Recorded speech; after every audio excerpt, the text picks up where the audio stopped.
Hello, everybody. Welcome back to the channel where we talk about stuff. Recently, in the cryptocurrency space, something very weird has been happening. A lot of things have started to actually make sense. It's a joke, but also not a joke, especially if you've been within this market. Historically, within the cryptocurrency Bitcoin space, we've had an egregious, often a large amount of price predictions for the market. Part of the issue is that a number of years ago, and this sounds like a joke, I think people were literally taking numbers like out of a hat, throwing them to the wall, and then they released that news to the public. And this goes both ways as far as we used to have a lot of people predicting that Bitcoin's price was going to fall by 80% over the course of a bull run, a literal bull run, the market's going up. We would hear that Bitcoin needed to fall back down to 12,000. Bitcoin needs to fall down to 4,000. I was always like, probably not going to happen. The other side is that we would get a lot of people who would sometimes throw out numbers like, we're going to get a $95,000 Bitcoin in 2017. It's also the exact opposite direction. What's happening now is I find it quite peculiar because the numbers that people are throwing out actually are starting to make a little bit more sense based off of everything that's currently going on.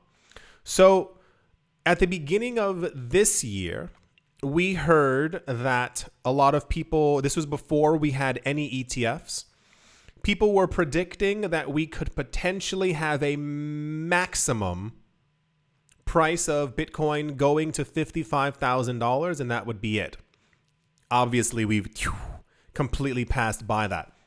That number then became around 70,000, the idea being 1,000 more than the previous all-time high if we ended up having one Bitcoin ETF. And the idea even then was, what we've seen now is quite like monstrous in nature, where we get news that two companies at one point are holding 15,000 Bitcoin, 65,000 Bitcoin, 101,000 Bitcoin, 300,000 Bitcoin. When you talk about inflows of money into the ETFs of over $500 million per day, which is something we've also never had before, of course, it leads to the idea that, oh, maybe prices are going to go higher. There are a couple of people within the space who have, and I'll refrain from using the word accurately, number of people within the space who have done quite well when it comes to price predictions. Michael Novogratz is one of them, one of the more popular ones. He's one of the, I'll say, more level-headed when it comes to where he thinks Bitcoin is going to go. He gained relative popularity back in 2017 when he said that he believed that Bitcoin was going to go to $10,000 per coin. For those of you who were there, it seemed like he was a little insane because in January, Bitcoin was around $800. The previous all-time high was $1,200. Going to 10,000 is like, oh, okay, well, you can walk off the stage now. Bitcoin goes to 20,000. He ends up being a genius because, he predicted correctly, even though we went a lot higher than that. The amount of attention being paid to the cryptocurrency space right now is also something hyper unprecedented, as we've gone over in other videos, simply because of the way that the market is moving and how early that the market is moving. I know broken record time. We still are not at the halving. And this is something that we've never seen before because we normally do not go past the previous all-time high until around 6 to 9 months after the halving. So people are saying if this is where we've moved already, which also logically makes sense, like nothing is awry per se. It's more of a, we are where we are in price, and we're actually even lower than we should be. We should be well over 100,000 per coin based off of normal metrics, network usage, how many people around the world are using it, how much money is flowing through it every single day, and the amount of new wallets, and also the accumulation and the nearly 8 million coins that are lost and gone forever. We should be well over 100K. Alas, a lot of the predictions thus far, a lot of people are assuming that we are at some point relatively soon going to pass by 90,000. And the reason for 90,000 is that, and I know it's going to sound almost ridiculous, it's because it's not 100K. So a lot of people think the psychological barrier of breaking 100,000 is going to take the force of like 10,000 men pushing as hard as they possibly can, because Bitcoin breaking $100,000, it basically means it's going to be around forever.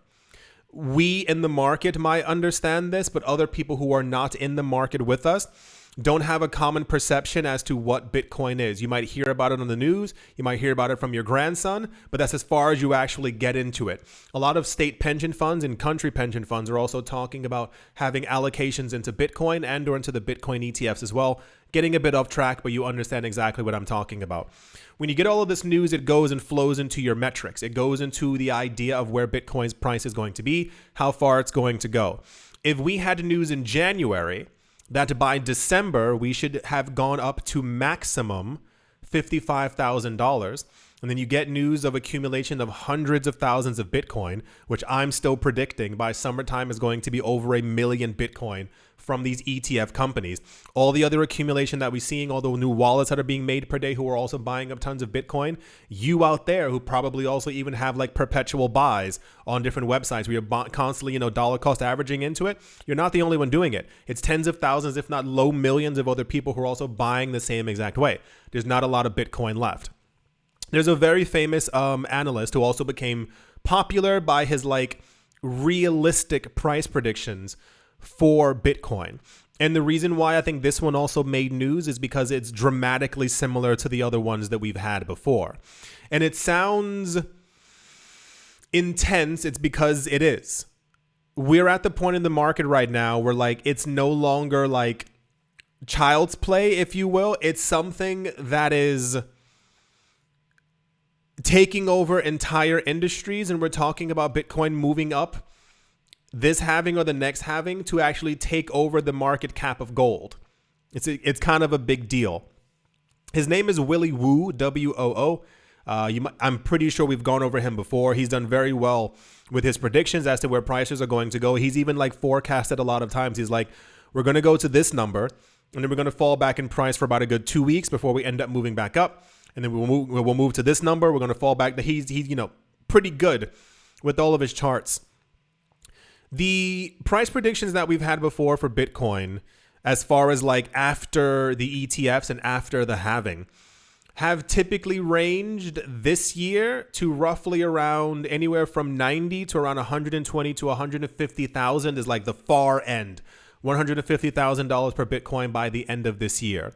For next year, they range anywhere from 150 to the gigantimous $600,000 per coin. The one number has actually stuck quite firmly when it comes to where a number of analysts think that Bitcoin is going. I think mentally, maybe everyone must have decided 600K sounds like a really like intense number. That was even, I think it was also said by Plan B, the other analyst, but he also said that's like the most bullish conditions. Like all other markets are like, everything is tip top shape.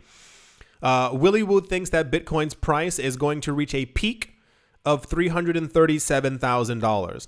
It's significant because it's over 300K, but it's also nearly exactly where the majority of other analysts have also said that they think that Bitcoin's price is going. It's ranged from 300 to 350,000, and oddly enough, his is 337,000. What we're currently witnessing in the market is, as is known, is a level of price discovery.